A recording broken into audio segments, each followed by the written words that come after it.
conductivity of सेमिकन्डक्टर एउटा चाहिँ intrinsic सेमिकन्डक्टर अर्को एक्सट्रिन्सिक सेमिकन्डक्टर है इन्ट्रिन्सिक र एक्सट्रिन्सिक सेमिकन्डक्टर दुवै हामीले हेरेका छौँ भनेको त्यसमा कन्डक्टिभिटी है कन्डक्टिभिटी कति छ कन्डक्टिभिटीको लागि कन्डक्टिभिटी कति छ कन्डक्टिभिटी भनेको हामीले यसमा रिप्रेजेन्ट गर्ने भनेको सिग्मा है सिग्मा कन्डक्टिभिटी कति छ सिग्मा है इन टर्म्स अफ सिग्मामा रिप्रेजेन्ट गर्छौँ त्यसको लागि युज हुने टर्महरू एउटा भनेको डेन्सिटी करेन्ट डेन्सिटी भनेर हामीले पहिला पढिसकेका छौँ करेन्ट डेन्सिटी भनेको त्यसमा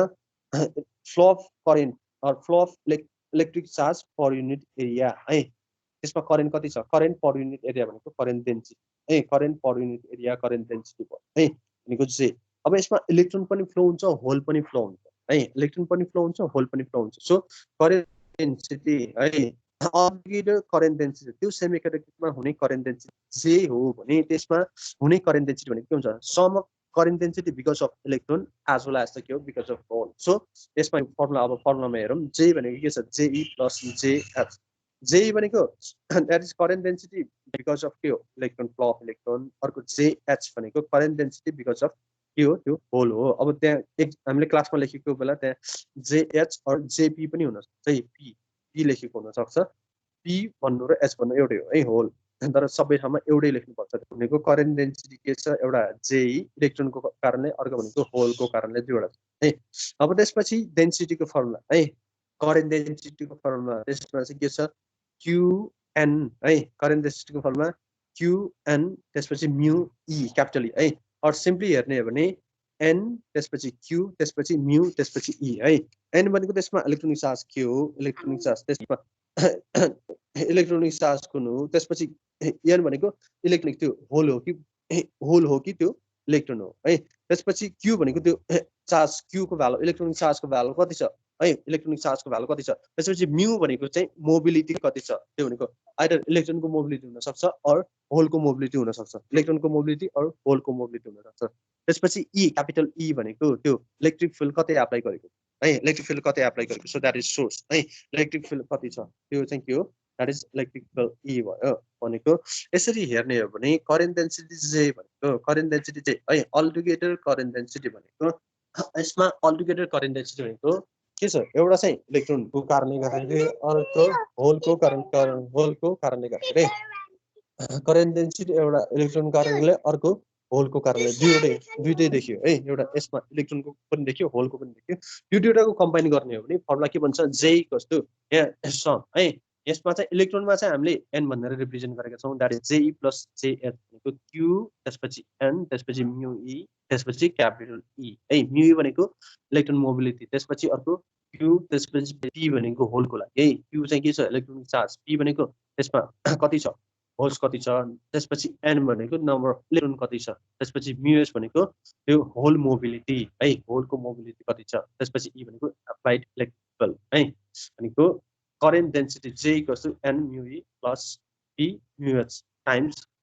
क्यू ई है र हामीलाई के थाहा छ करेन्ट डेन्सिटी भनेको जहिले पनि के हुन्छ सिग्मा ई हुन्छ है सिग्मा भनेको कन्डक्टिभिटी करेन्ट डेन्सिटी भनेको जहिले पनि के हुन्छ सिग्मा ई हुन्छ है current density J equals to sigma ई हुन्छ द्याट मिन्स के हो यसमा यो फर्मुलामा हेर्यो भने सिग्मा भनेको के देखियो त्यो ई बाहेक अगाडिको इक्वल गर्दाखेरि कम्पेयर गर्दाखेरि सिग्मा भनेको द्याट इज कन्डक्टिभिटी भनेको के देखियो एन म्यु प्लस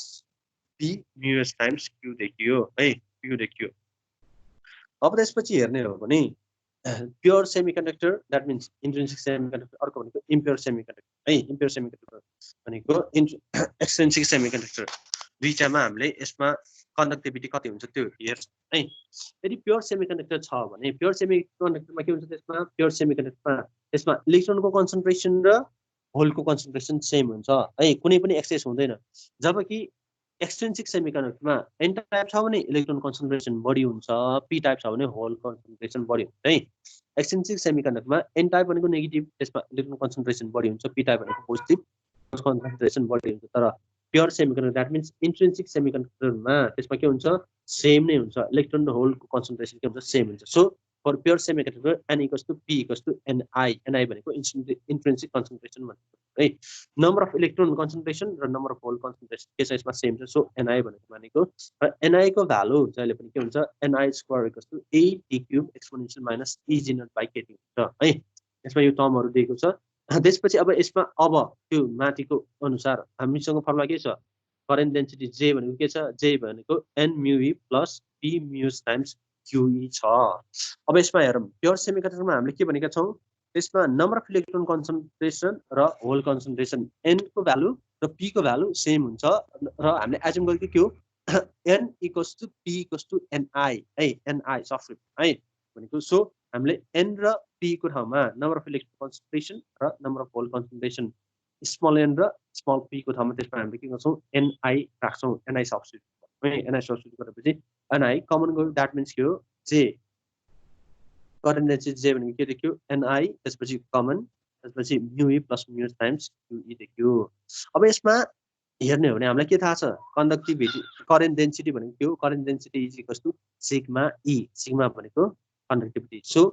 कम्पेयर गर्ने हो भने सिग्मा को भ्यालु कति हुन्छ यसमा सिग्मा को भ्यालु भनेको Ni त्यसपछि mu E plus mu times Q हुन्छ है current density equals to sigma E यसमा सिग्मा को भ्यालु कति हुन्छ त्यो क्यापिटल E बाहेक सो सिग्मा I है इन्ट्रिन्सिक सेमिकन्डक्टरको करेन्ट डेन्सिटी है I इक्वल्स टु कति हुन्छ sigma I equals to I भनेको कति sigma I equals to Ni plus Ni times mu E plus mu times Q हुन्छ है Q देखिन्छ अब यसमा हेर्ने हो भने इन्ट्रिन्सिक सेमिकन्डक्टरमा है इन्ट्रिन्सिक सेमिकन्डक्टरमा कन्डक्टिभिटी है कन्डक्टिभिटी इन्ट्रिन्सिक सेमिकन्डक्टरमा conductivity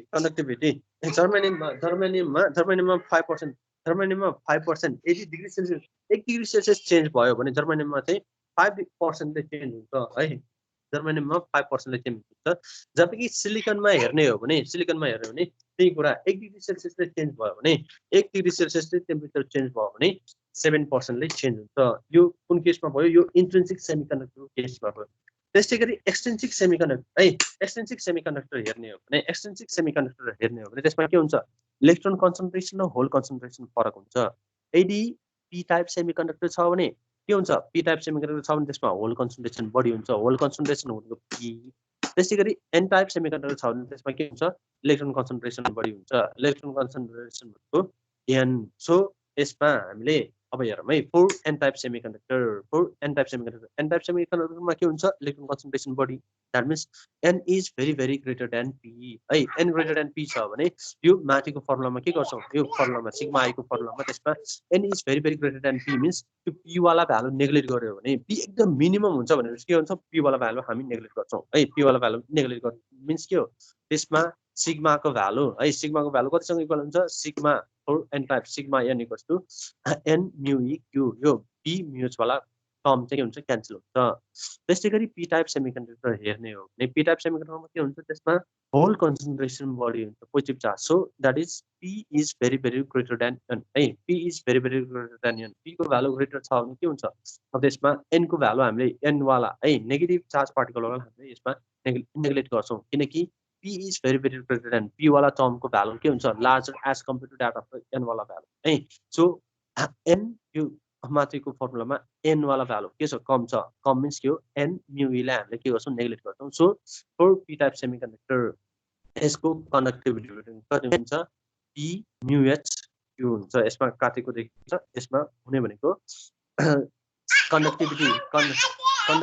conductivity sigma equals to p mu h q हुन्छ त्यो हामीले फाइन्ड द रिलेसनशिप बिट्विन त्यो कन्डक्टिभिटी Ni mu e भन्दाखेरि चाहिँ त्यो तलको गर्नु पर्दैन है यो माथिको सम्मबाट गर्नु तर यदि त्यो क्वेशनमा अब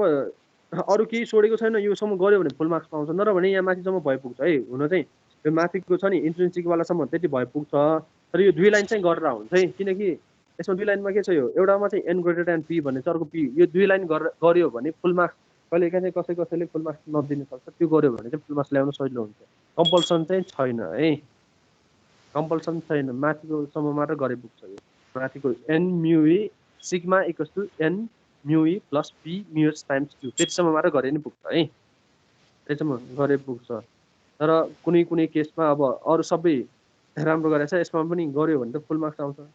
त्यही भएर यो गर्यो भने टाइम छ भने चाहिँ सबै गरेर राम्रो है